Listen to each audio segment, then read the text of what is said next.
मोहम्मद हसन साहब पूछ रहे हैं कि एक रेजिडेंशियल घर पे कितनी कॉस्ट होती है, कितना वो क्वांटिटी होती है ब्रिक्स की? यार देखें, वो जाहिर है डेप्थ से पता चलेगा कितनी कॉस्ट है और पहला वॉर कितने का, पीसीसी कहाँ है, कौन सी लोकेशन है। जनरल आइडिया दे देता हूँ। तकरीबन मेरा ख्याल जुलाई 2023 को कोई अप्रोक्सीमेटली 15 लाख रुपए लग जाता है 5 मरला में, तकरीबन इतना लग जाता है। उसमें आपकी कोई कह ले 12 से 15 हज़ार ईंट लग जाती है और बाकी जो है बिजली वगैरह लग जाती है। पीसीसी की डेप्थ कितनी होनी चाहिए? पीसीसी की डेप्थ वैसे तो रिकमेंडेड 6 इंचेस है, but I think it all depends on जब आप खुदाई करते हैं और आपका जो लेवल है वो किस तरह का है। आई थिंक कुछ कंडीशंस होते हैं, उसके थ्रू आपको जाना चाहिए। हमारी वेबसाइट में है, वो जो व्यूअर्स है वो देख भी सकते हैं, वो हमने पीडीएफ डाउनलोड किया हुआ, तो वो पीडीएफ के थ्रू चेक कर सकते हैं कि कौन कौन से चेकलिस्ट हैं जब आप पीसीसी भर रहे होते हैं। कुछ चीज़ें होती हैं जो आपको मेक श्योर करनी पड़ती है जब पीसीसी, उनमें से एक ये है कि आपका जो लेवल है ना जहाँ आप पीसीसी की फिलिंग कर रहे हैं वो ऑलवेज बराबर होना चाहिए। उसमें कोई इस तरह का तेड़ नहीं आना चाहिए, कुछ स्टॉपेज नहीं आना चाहिए कि जहाँ डेप्थ ज़्यादा है या टाल ज़्यादा है, कहीं खुदाई ज़्यादा हुई हुई है, वो अनलेवल होया होता है तो बड़ा इश्यूज क्रिएट होते हैं। तो वहाँ फिर आपका माल भी ज़्यादा लगता है, पता नहीं लोग उससे डरते हैं कि अच्छा माल भी ज़्यादा लग रहा है आपका, या तो आपके माल की बचत हो रही हो, जब आप फिलिंग शुरू कर रहे होते तो फिर वहाँ भी तो इस तरह तो फिर डेप्थ ज़्यादा ही हो जाएगा आपका। तो आप मेक श्योर करें, अगर आपका तो लेवल रिकमेंडेड है तो फिर तो मैं आपको कहूँगा बेशक 4.5 इंच कर लें, कोई मसला नहीं है। ईंट को बंद करके रख लें, बिस्मिल्लाह करें, आम रूटीन के घर में कोई इशू नहीं होगा। मोस्टली एक और क्वेश्चन सुनने को मिलता है कि प्लिंथ बीम लगाना जरूरी है या ना लगाएं, जिस दिन ज़लज़ला आएगा आपका घर गिरेगा, और क्या कर सकते हैं। प्लिंथ बीम से जरूरी और क्या चीज़ है? मेरा ख्याल लेंटर के बाद सबसे जरूरी चीज़ ही आपकी प्लिंथ बीम है। ना लगाएं, आप दूसरों को देखें, फिर जब ज़लज़ला आएगा इकट्ठे बैठ के रोएं, और क्या कह सकते हैं। नहीं, आप क्या मतलब बताएं ना जरा कि प्लिंथ बीम को किस तरह क्या? यार देखिए, प्लिंथ बीम जो होता है ना, बेसिकली लोगों की गलतफहमी ये है कि यहाँ हमारे पाकिस्तान में लोगों को लगता है कि प्लिंथ बीम खासतौर में रेजिडेंशियल घरों में प्लिंथ बीम का मतलब ये कि स्लैब की प्रोटेक्शन है। प्लिंथ बीम है नहीं ना, स्लैब की प्रोटेक्शन थोड़ी है प्लिंथ बीम। प्लिंथ बीम जनाब आला एक बीम है, और बीम क्या होता है? बीम एक स्ट्रक्चरल डिफॉर्मिटी होता है, जो एक बेसिकली बैरियर होता है आपके नीचे वाले और ऊपर वाले घर का। वो बेसिकली आपका लोड जो है उसको कंप्रेशन से और टेंसाइल से बचाता है। तो कल को अगर मूवमेंट वगैरह होती है, कल को नीचे से कोई सॉइल रोड होता है, ईंट वगैरह गिरती है, कोई चीज टूटती है या कोई मिट्टी बैठ जाती है, तो आपका नीचे वाला बेशक बुनियाद खराब हो गया, आपका पीसीसी भी अगर खराब हो गया, आपका प्लिंथ बीम जो है स्ट्रक्चर को पकड़ा हुआ है। तो प्लिंथ बीम ऑब्वियसली बहुत जरूरी है। मतलब प्लिंथ बीम के फ्यूचर में बड़े नुकसान से जाहिर है obviously, as long as plinth beam को बनाया है उसके मुताबिक। ये जो दीवारें होती हैं टोटल घर की या कमर्शियल की होती हैं, वो फाउंडेशन से पहले बनानी जरूरी है, बाद में, या फाउंडेशन के दरमियान ही? किस तरह? मतलब जो टोटल दीवारें होती हैं, कमरों की दीवारें होगी या बाउंड्री वॉल होगी, तो वो फाउंडेशन के बाद बनानी चाहिए या उसके एक साथ बनानी चाहिए? देखिए यार, रेकमेंडेड तो मैं आपको यही बोलूंगा, ऑलवेज 2 चीजें, stick to your drawing, according to drawing, और नंबर 2 मैं आपको यही कहूंगा कि हर चीज को ही फाउंडेशन से शुरू करें। ठीक है, आप अगर अपना घर बना रहे हैं खास तौर में, बट ऑब्वियसली अगर आपके पास बजट का इशू है तो जो अनस्ट्रक्चरल एरियाज हैं, जैसे आपके बाथरूम सीढ़ी के नीचे जो दीवार है, ठीक है, छोटी मोटी जो चीजें होती हैं, फाउंडेशन वॉल मैं कहूंगा तो नहीं, बट चलें अगर आपका बजट का इशू है तो पिछली जो फाउंडेशन की दीवार है, जो आपके पिछले वाले नेबर के घर के साथ लग रही है, उनको आप बुनियाद करके ऊपर कच्चा करके फिर शुरू कर लें, चलिए कोई मसला नहीं है। बट कोशिश कीजिएगा कि हर चीज को जो है नीचे से शुरू करें। बिल्कुल। और अक्सर जो नक्शा होता है, मैप होता है, तो उसमें कंपाउंड फुटिंग होती है, तो आया कि हम उसको चेंज करके आइसोलेटेड फुटिंग कर सकते हैं? यार once again, stick to your drawing, according to drawing चलें। ठीक है, अब मैं ये आपको तो बता नहीं सकता, मुझे ये नहीं पता कि वो जो कॉलम है उसकी शियर स्ट्रेस क्या है, ठीक है, उसमें कितने सरिये लगे हैं, क्या बार बेंडिंग स्केड्यूल है, मुझे ये चीज़ों को पता नहीं है, तो मैं आपको ऐसे ही नहीं कह सकता।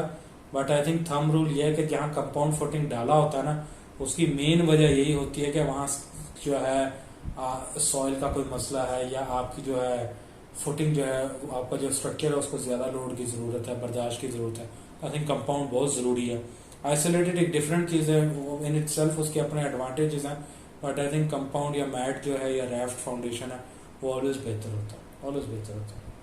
घर बनाते वक्त वाटर प्रूफिंग को कैसे बनाना चाहिए, मतलब कैसे अगर रेजिडेंशियल घर है, फाउंडेशन की अगर आप बात करें तो आई थिंक रेजिडेंशियल घर में इतना इशू नहीं होता, as long as you know आपने कच्चा किया है और आपने कच्चा करने के बाद जो है अपना जो है ज़ाहिर है कच्चा आपने चुनाई के बाद आपने ऊपर डीपीसी अच्छी तरह लगा लिया, और डीपीसी के बाद आपने छत जो है उसमें अच्छी सेंसिटिव क्योरिंग की हुई है, आई थिंक उसके वक्त इशू नहीं होता। बट अगर आपका कमर्शियल है और आपका बेसमेंट है तो फिर तो डेफिनेटली आपको जो है वाटर प्रूफिंग करना चाहिए, डेफिनेटली वाटर प्रूफिंग करना चाहिए।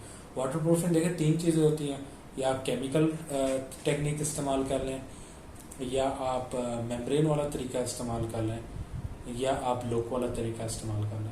आई थिंक बेसमेंट में तो सबसे बेहतरीन तरीका मेम्ब्रेन वाला होता है, but obviously membrane is expensive, तो आई थिंक केमिकल वाला तरीका इस्तेमाल करें, दरमियानी रहा है। लुक वाला मैं आपको अवॉइड करूँगा, छत में लुक बेहतर लगती है, फाउंडेशन में जो है केमिकल या मेम्ब्रेन तरीका मेरे ख्याल से जो लोग ये यूज नहीं करते तो मेरे ख्याल से उनकी फिर जो छत का पेंट वगैरह होता है वो भी बड़ा इशू रहता है, छत का बड़ा पेंट इशू वगैरह से खराब रहता है। नहीं, ये जो टर्माइट स्प्रे यूज करते हैं ये कंपलसरी है या इसकी जगह कुछ और हम यूज कर सकते हैं? डेफिनेटली कंपलसरी है, लाहौर में तो बहुत कंपलसरी है। लाहौर में खास तौर में जिम्मेदार इलाके में आपके डीएच है, आपका बैरिया जो एग्रीकल्चर लैंड्स हैं, यहाँ तो बहुत ज़रूरी है। टर्माइट तो एक ऐसी चीज़ है जो अल्लाह की तरफ से एक अजाब है, उसको सिर्फ अल्लाह की दुआएं ख़त्म कर सकती है और कुछ नहीं कर सकता।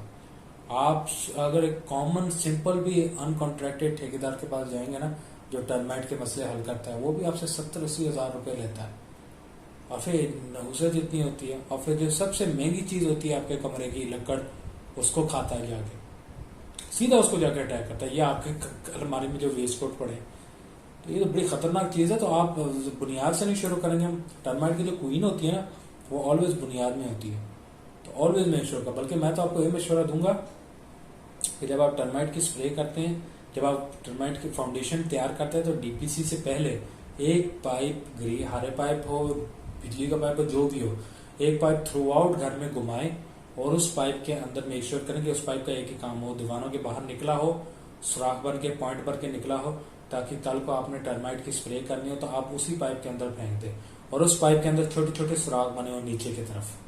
अब ये लोग भी गलती कर लेते हैं कि पाइप रख देते हैं, पाइप में सुराख नहीं करते, वो फिर पानी पाइप के अंदर ही घूमता रहता है।